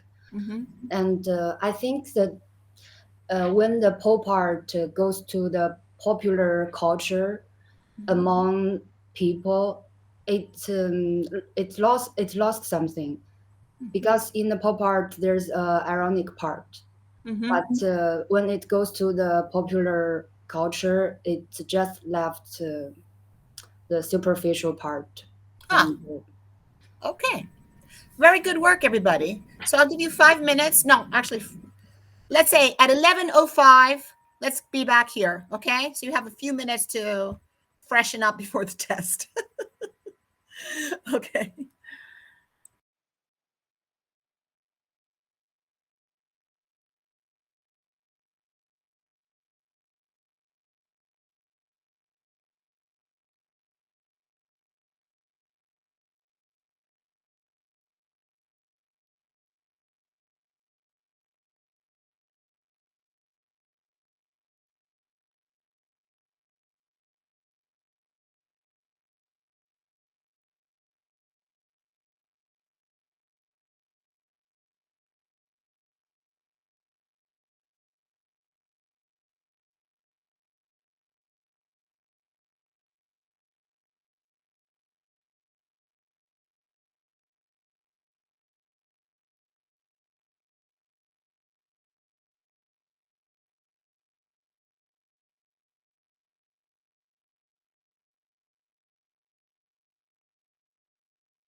Okay, so I'm going to send you the test. Tell me if it arrives.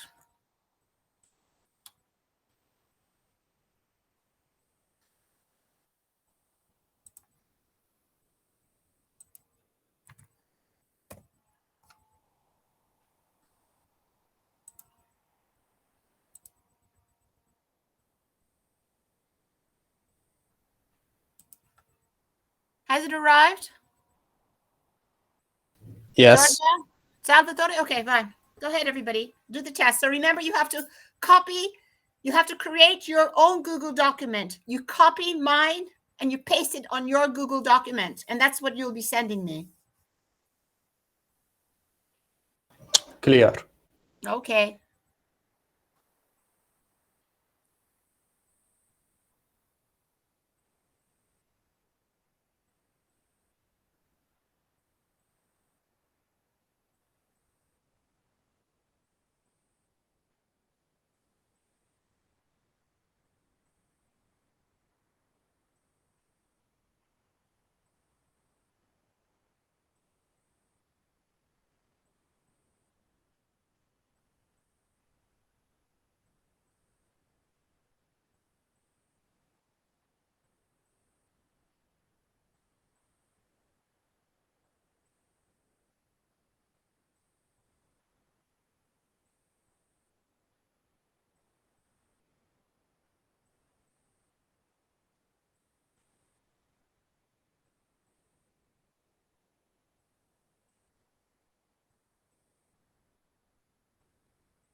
Excuse me.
All right, Catherine, let me see.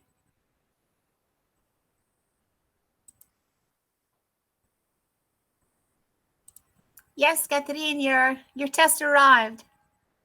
So have a very wonderful Christmas vacation, and I hope you'll relax and you'll have a lovely time with your family and you'll eat good things.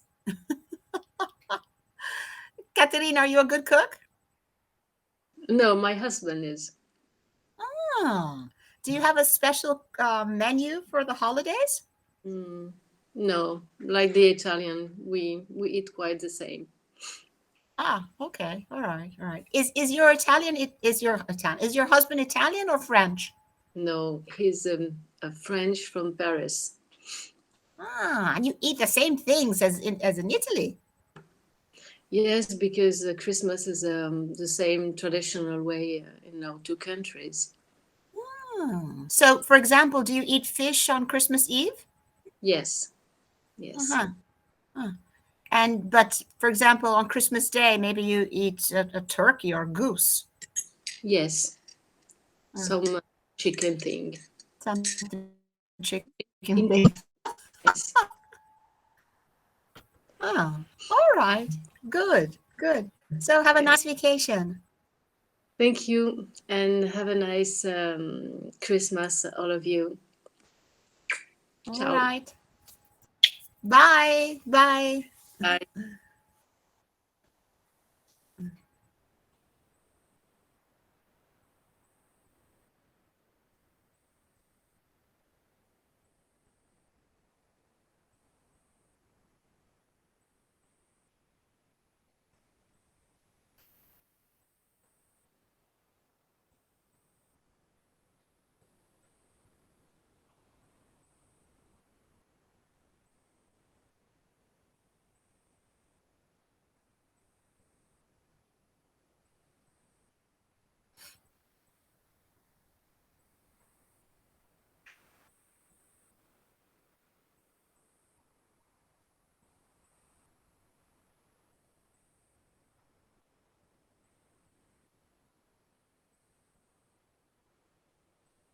Okay, so Valeria is asking if I received her test. Let me check.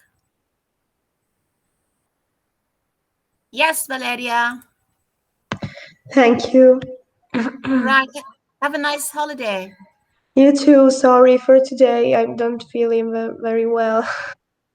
Wow. So even Sara is not feeling well. I hope you'll be feeling better for the holidays. I hope too. Okay. Take care. Take care. Thank you. Thank you. Bye. Bye, Bye. all of you. Bye. Bye. Bye. Bye. Bye. Bye.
So Rui Shui, let's see. Yes, it arrived. Arrived. Okay. Okay. Thank Have a you. nice holidays.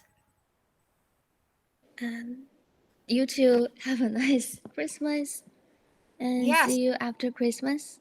See you. Okay, and get a good rest. Don't get sick. Eat well. I'm already sick. You're sick too? Yes. Oh my Yes. goodness. But I mean, what, do you have a cold? Do you have COVID? Do you know?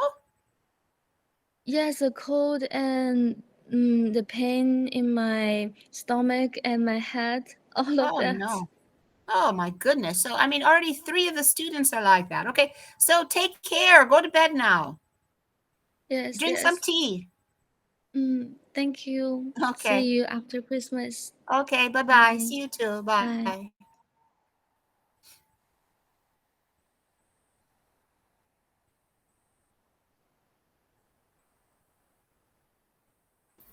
Teacher, I just sent mine. Okay, let me see, Joanna. Okay, so I have Joanna Fernandez, Han Shu, Ma Yuan Yuan, and Jue Rue. Okay, so have a good holiday, everybody. Bye, Han Shu. Thank you. Bye bye. Merry Christmas. Bye Merry bye. Christmas. Bye, Joanna. Prof, can you check if you receive mine? Okay, let me see if Anna's has arrived. It hasn't arrived yet, Anna. No? No. I have some difficulties to send. I don't know why. Let me check again. No. It hasn't arrived yet. Did you click the right buttons? Did you do it as you were supposed to do it?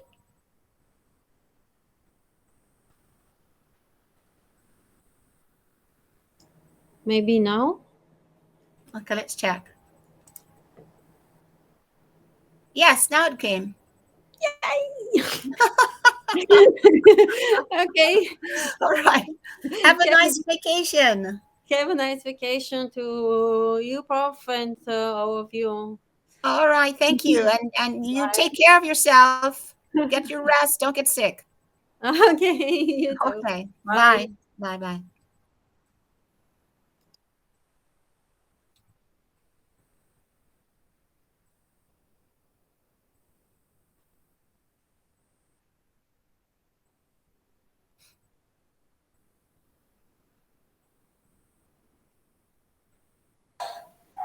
He's arrived.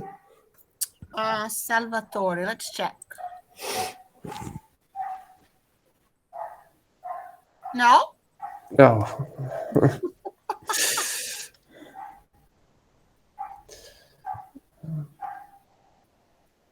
Now? Let's see. Yes. Okay, good. Okay, so you're leaving next week? Yeah, I will go to home.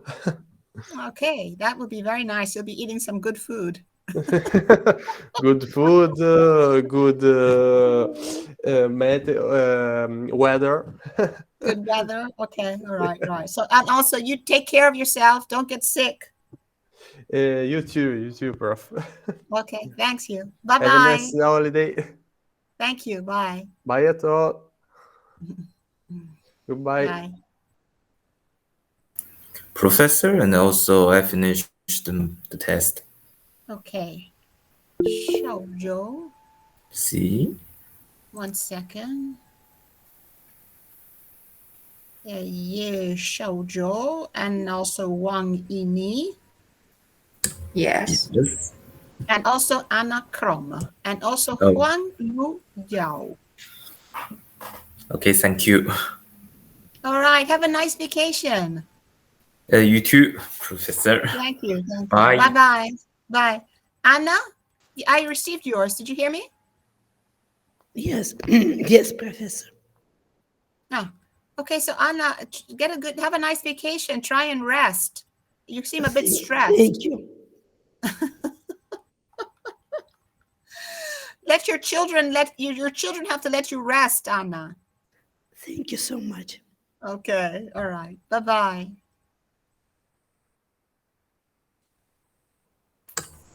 And I?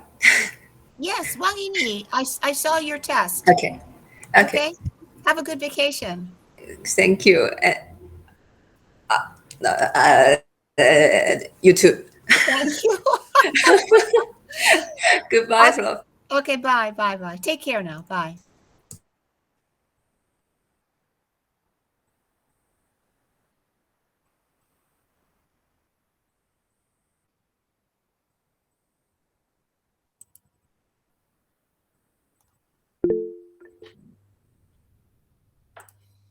I also turned in, Prof. Can you see it? Okay, so I have Jiang Na and I have Zhou Young. Let me Yes, see. that's mine.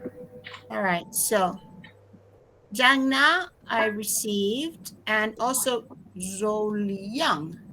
And also I have Zhu Jiachen and Sun Lu and Ye Yurong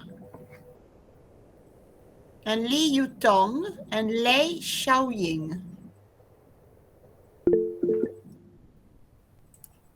Okay. Goodbye, everybody. Have a nice vacation. Goodbye. Bye. Bye. Bye. Bye. Goodbye. Bye. Bye. Bye. Okay, Sarah. Did you receive mine? Okay, because I think